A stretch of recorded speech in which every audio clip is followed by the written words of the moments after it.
Hi, my name's Sheila V, and welcome to Brave Conversations. This podcast is about your vision for your life, your big, audacious goals every year, every quarter, every week.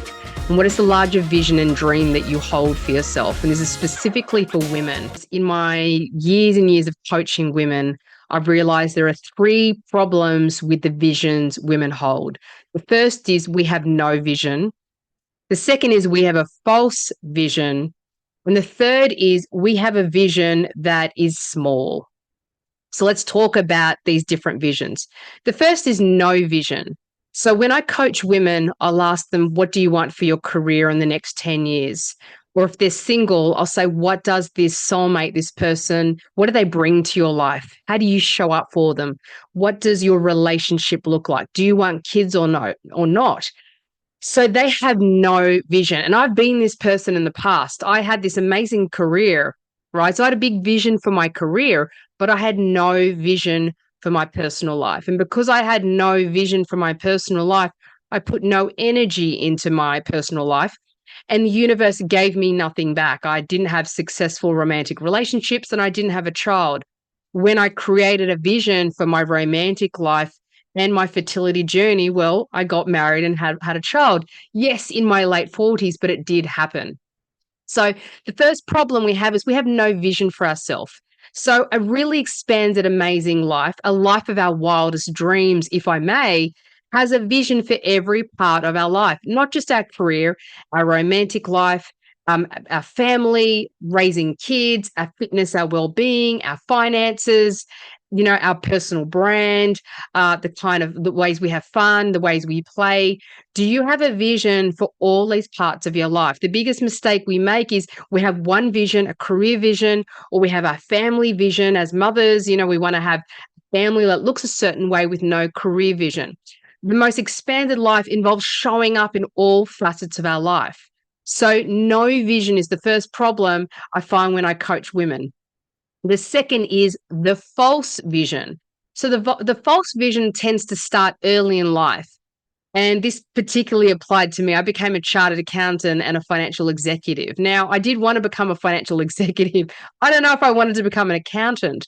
That was a false vision. So false visions are visions handed to us by fathers, mothers, authority figures, society, or a collective group of friends that we move in. We might have a group of friends that all become lawyers, and so we want to stay with that group of friends, so we become a lawyer as well, right? And we're thinking, I don't really like law. I prefer to do arts or coding or sports, psychology, or something entirely different. So false visions are visions that we have to belong to our family, a group. We choose a degree or a career or even a marriage. You might be of a certain culture and you get married within your culture and you're thinking, I didn't really want this partner. I didn't really want this life, but we stay in this false vision to keep on belonging to a group, but that vision doesn't serve us in any way. And what tends to happen with false visions is over a period of time, and it can feel like a slow death, truthfully, we start experiencing this low level of anxiety and depression purely because we're abandoning ourselves to belong. That is the problem of the false vision. So the false vision is one where we completely, abandon our own values, our dreams, the ways we have fun, because it's a little bit too disruptive or a little bit too confronting for our family and friends. I experienced this when I quit my corporate executive career and I wrote a book. And I remember my family, my dad was sort of thinking, what are you doing with your life? And I went into a bit of a shame and guilt spiral because I thought, yeah, I know you wanted me to be successful in this way, but I have this dream that I want to do. And I really want to try this new career out because the vision that I had for my life that I was living was now false. So I'm hoping, if you're listening in today, do you have no vision or do you have a false vision and you're abandoning yourself to keep that vision up just for the sake of appearances, people pleasing, or belonging to family or culture that no longer serves you? Now, the third way is the most common way I see vision presented to me, and that is the small vision, okay? So women will say, look, I'm staying in this career because it's got flexibility. And I think to myself, but you can have flexibility in another career that's way more satisfying, way more challenging, way more interesting. So we have this this smaller vision, smaller game in life. I call it very contracted version of ourself. We're playing this big when we could be playing this big because of safety, because of security. We don't want to rock the boat with our husband or our partner. We feel locked in financially. And so we don't dare to dream. Now, it takes some courage. Definitely takes a ton of bravery to dare to dream about flexibility, about living in different cultures or countries, in disrupting the current job you have. And that's why we need a series of what I call brave conversations to keep on growing and expanding our vision and dream. So I have a technique I use, and I've used this on clients. I had one particular client, I loved working with her because she was so open and receptive to my coaching. She was taking a family on a trip to New Zealand, and she couldn't seem to dream bigger other than, I'm burnt out and I just want to take my family to New Zealand. So I got her to write on a piece of paper all the things she would do in New Zealand. It was like, okay, I'll get on a flight, fly into Queenstown, we'll have this really lovely week in New Zealand. I thought, okay, I guess that's a dream and a vision. So we kind of described that. And I got her to write on another piece of paper, what would that dream look like amplified? So, what would it look like if you booked in an amazing restaurant? You took your kids out and had some fun. What would adventure look like?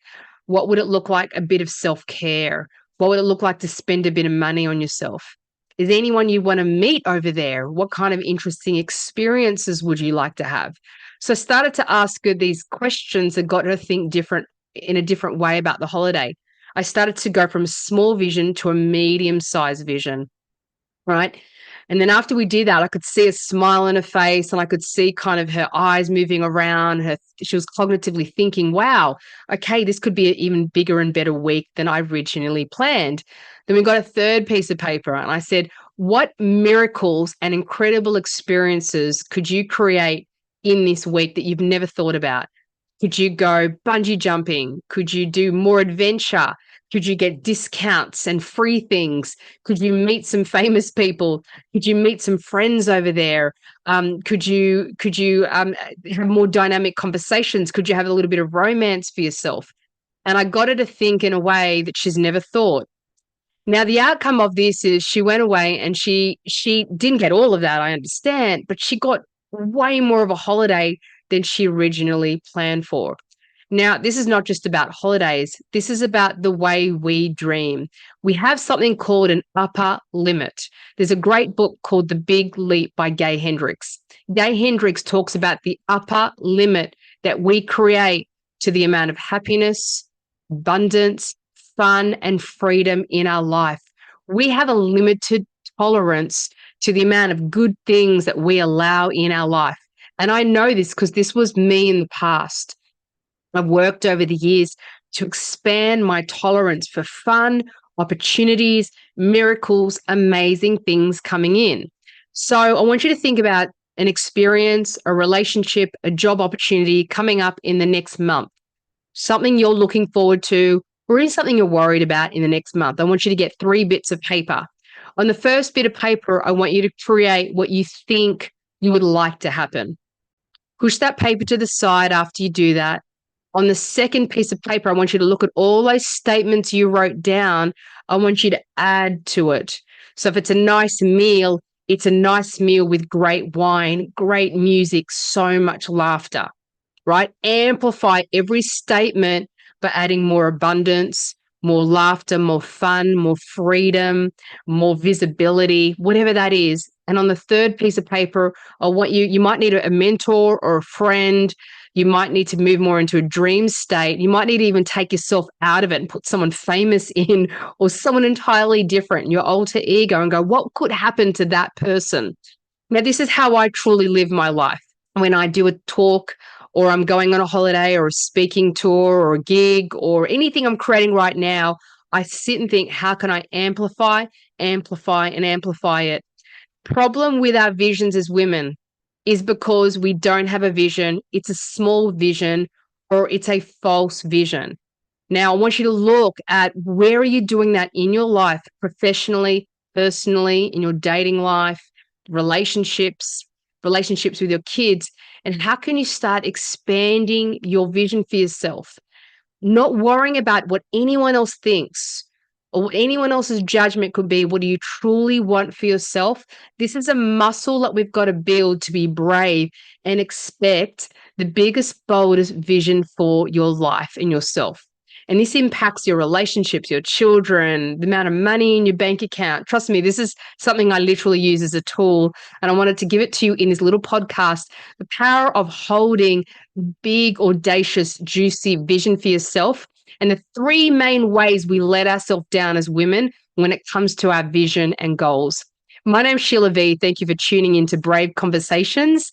And I really hope that this podcast about vision setting and overcoming, playing small in the world, creating a big vision for yourself has helped you in some small way.